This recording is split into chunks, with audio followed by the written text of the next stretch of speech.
Olá! Hoje a gente vai desconstruir uma ideia que, vamos ser sinceros, muitas vezes parece puramente abstrata: a presença do professor em sala de aula. Nossa missão nesta análise é pegar esse conceito, que parece super intangível, e transformá-la numa estrutura prática, com base científica e totalmente aplicável para quem está na linha de frente da educação moderna. A ideia é criar juntos um verdadeiro projeto arquitetônico da excelência no ensino. Bora lá?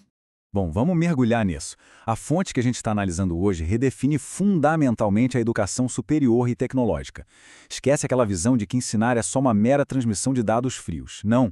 É um ato intencional e constante de comunicação. Despejar conteúdo programático estruturado simplesmente não basta mais, né?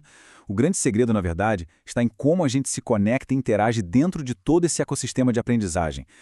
E aí vem aquela pergunta central, super provocativa para quem atua no ensino de gestão e negócios.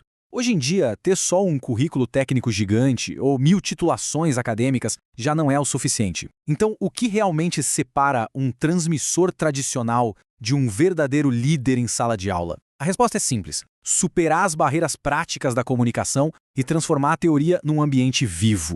Para mapear essa transformação, nós dividimos essa exploração em 5 pilares fundamentais. Primeiro, o cenário da docência atual. Depois, o alicerce da escuta ativa. Em seguida, clareza conceitual e didática.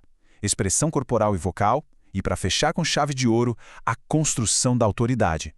Passar por essas etapas vai nos dar literalmente um mapa da mina de como a influência pedagógica é construída passo a passo. Começando pelo pilar número 1, o cenário da docência atual. O ambiente acadêmico de hoje, principalmente nas áreas de negócios, tem umas demandas bem complexas que simplesmente não existiam há algumas décadas. E isso mostra uma mudança drástica de paradigma.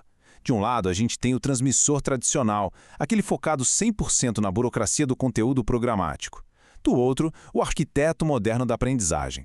A fonte destaca que a sala de aula atual precisa funcionar como um verdadeiro laboratório corporativo. É ali que as competências humanas e técnicas são desenvolvidas lado a lado. Com essa realidade de mercado batendo na porta, aqueles modelos de ensino antigos, puramente expositivos, ficaram, sem dúvida, totalmente obsoletos. E isso nos leva ao pilar número 2, o alicerce da escuta ativa. Agora, o que é realmente interessante aqui é que uma comunicação magistral não começa com a fala. Ela começa internamente com o esforço cognitivo brutal de ouvir. E a gente pode ancorar a escutativa lá na teoria clássica das relações humanas e comunicação de Adalberto Chiavenato.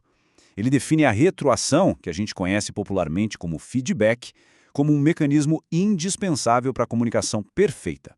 Numa dinâmica de sala de aula, a escutativa é exatamente esse receptor. Sem ela, é simplesmente impossível medir o nível de compreensão da turma e pescar aquelas lacunas ocultas no aprendizado. Mas na prática, como é que isso rola? Bom, primeiro passo, abandonar o egocentrismo intelectual. É preciso silenciar aquele diálogo interno, aquela pressa absurda de responder logo. Quando um educador faz isso, ele consegue decodificar subtextos super valiosos e mediar conflitos, acalmando possíveis comportamentos defensivos. E tem um bônus enorme aí. Ouvir de verdade permite valorizar as experiências práticas que os alunos adultos já trazem do mercado de trabalho, integrando isso tudo na aula. É um intercâmbio riquíssimo. Avançando para o pilar número 3, clareza conceitual e didática.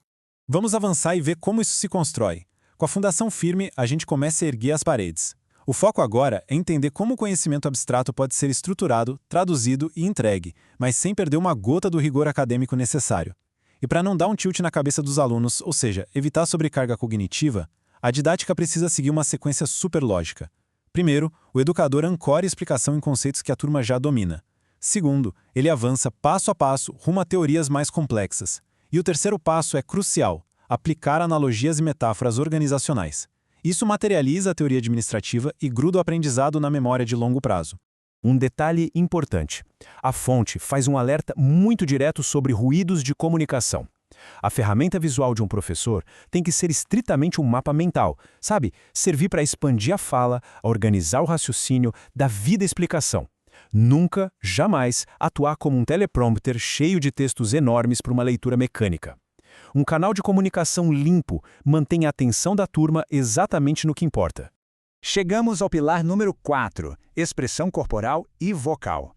Entrando nessa camada mais expressiva da nossa estrutura, É fascinante perceber que a comunicação é quase toda multimodal, né? O nosso corpo valida ou contradiz completamente a mensagem verbal. Então, o ponto crucial é o domínio espacial. Ficar estático ali, enraizado atrás de uma mesa, cria uma barreira psicológica gigante que projeta distanciamento até apatia. Por outro lado, movimentar-se de um jeito sereno e planejado pelo espaço transmite um convite super dinâmico para a interação. Dominar o espaço fazendo contato visual direto com a turma atua ativamente para prevenir aquela clássica dispersão.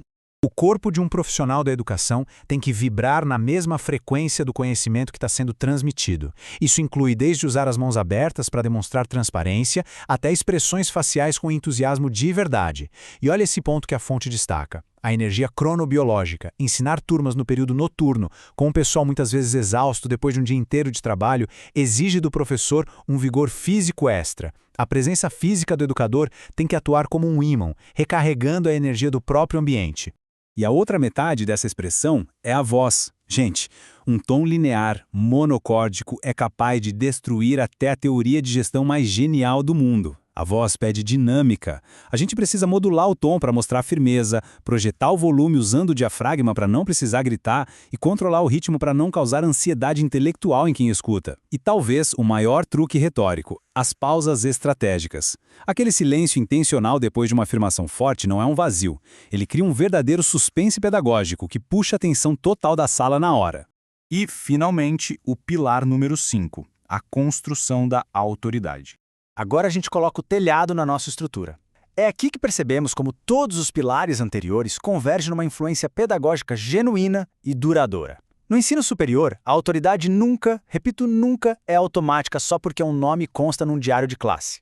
É uma conquista diária e suada. Essa autoridade legítima e admirada é composta por partes iguais de domínio técnico profundo, coerência ética absoluta, onde a atitude reflete perfeitamente o discurso, e uma mentoria realmente inspiradora. No fim das contas, lidera-se pelo exemplo. Dá uma olhada na linha do tempo de um educador que deixa a marca. Tudo começa no dia 1, fechando um contrato pedagógico super transparente. Em todas as aulas seguintes, o respeito é demonstrado na prática, com pontualidade e organização. Mas e no momento de ruptura, quando surge um comportamento disruptivo ou um desafio mais agressivo na sala? É aí que a inteligência emocional entra em cena. Nada de dar carteirada ou punir de forma autocrática. Prevalece a argumentação racional, fria e embasada em dados. O resultado? Anos depois, essa consistência ética reverbera na vida dos ex-alunos, que passam a enxergar aquele docente como um grande mentor de carreira. E assim a gente fecha nossa análise de hoje com a seguinte reflexão. Como o domínio dessa arte da comunicação pedagógica transforma a sala de aula num laboratório para os líderes executivos de amanhã. Entender as engrenagens da comunicação não é só fazer um curso de oratória, é garantir que a educação cumpra de fato seu papel transformador. Quando a presença em sala se torna intencional, acolhedora e soberana, ela é a garantia absoluta de que o conhecimento compartilhado vai mudar mentes críticas e impulsionar de forma direta o progresso social e econômico. Fica a reflexão para continuarmos explorando. Um grande abraço e até a próxima.